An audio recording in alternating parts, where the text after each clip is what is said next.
everybody. It's Cindy A. Lewis. Welcome. It's crafting therapy day, so we do start a little bit later in the day on Saturday, every Saturday at noon. So I'm glad that you've joined me today.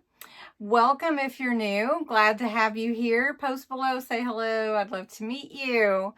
Also, if you're part of my YouTube family, thanks so much for joining today. I didn't shrug my shoulders.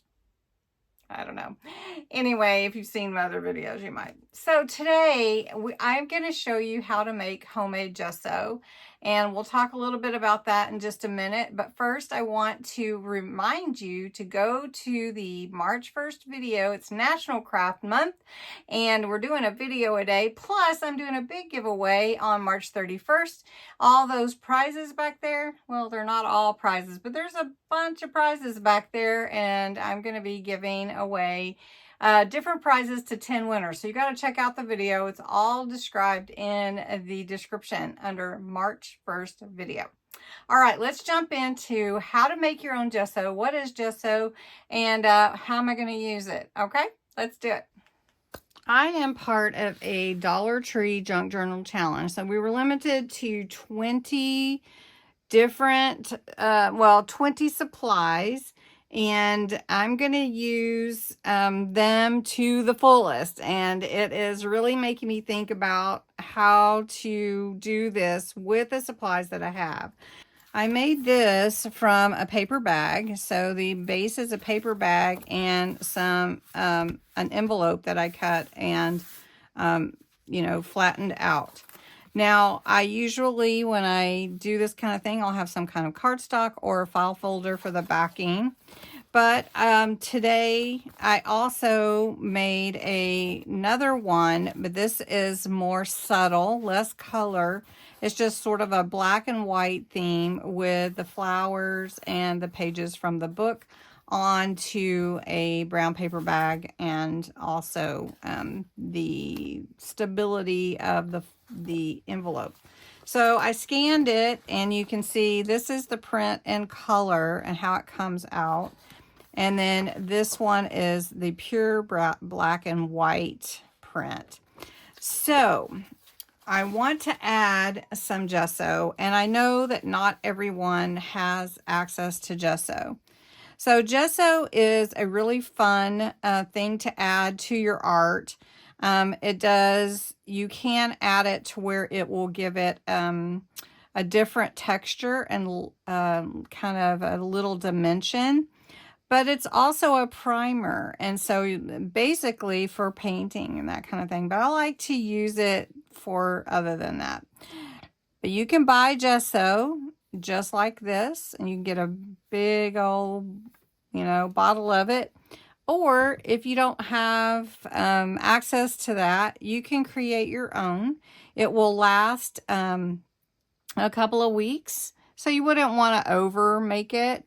But it just uses household supplies. And there's a number of places that you can look it up and get a recipe. But I'm going to give you one today.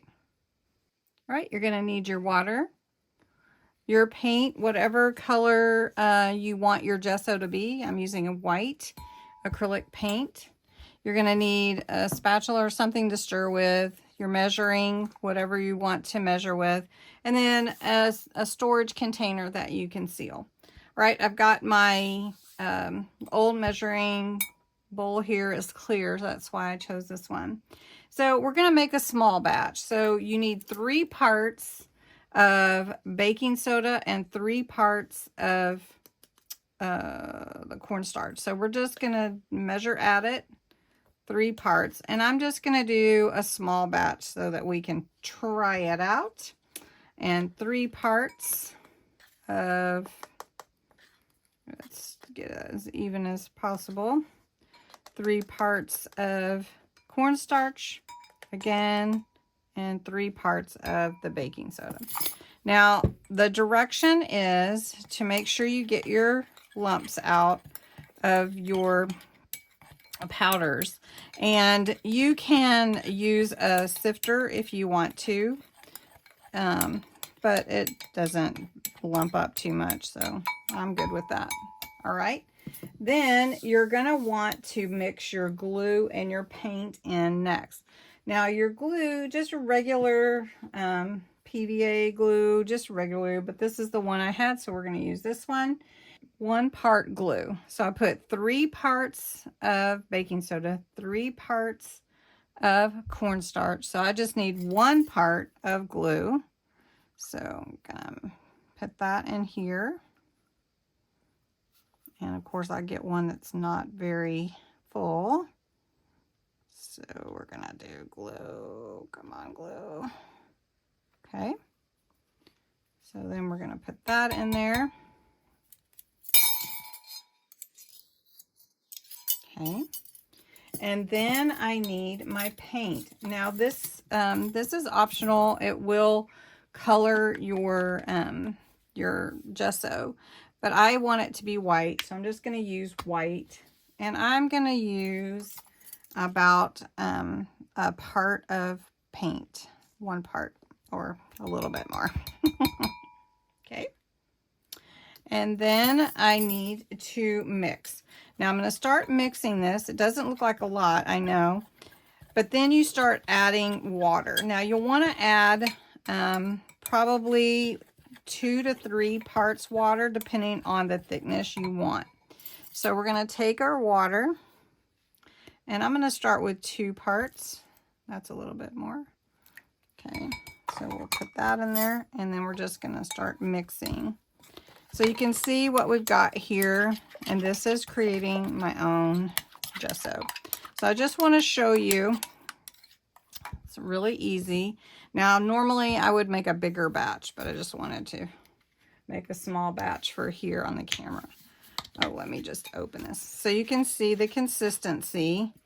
Let me just pour some here. This is regular gesso. So this one is a little bit thicker. So let's put some on my little masterboard here, and I'm going to show you how I'm going to do that. I move my other stuff out of the way. So one thing that I like to do with my gesso is I usually will get my fingers dirty. You know what I'm saying? So I'll just take some, and I like to kind of smear it on the edges of different parts of my design, just to give it a little bit of like a cloudy feel or a misty look to it. And to me, it just adds so much. So I'm just going to take my finger in here, and I'm just going to go along these lines of the paper, and it just brings in a little bit different, I don't know, I just like the look of it, a different look. Now one thing I did with this was I did this with my winter sparkly junk journal, and it really looked very cool because it looked like snow. So I like to do it this way.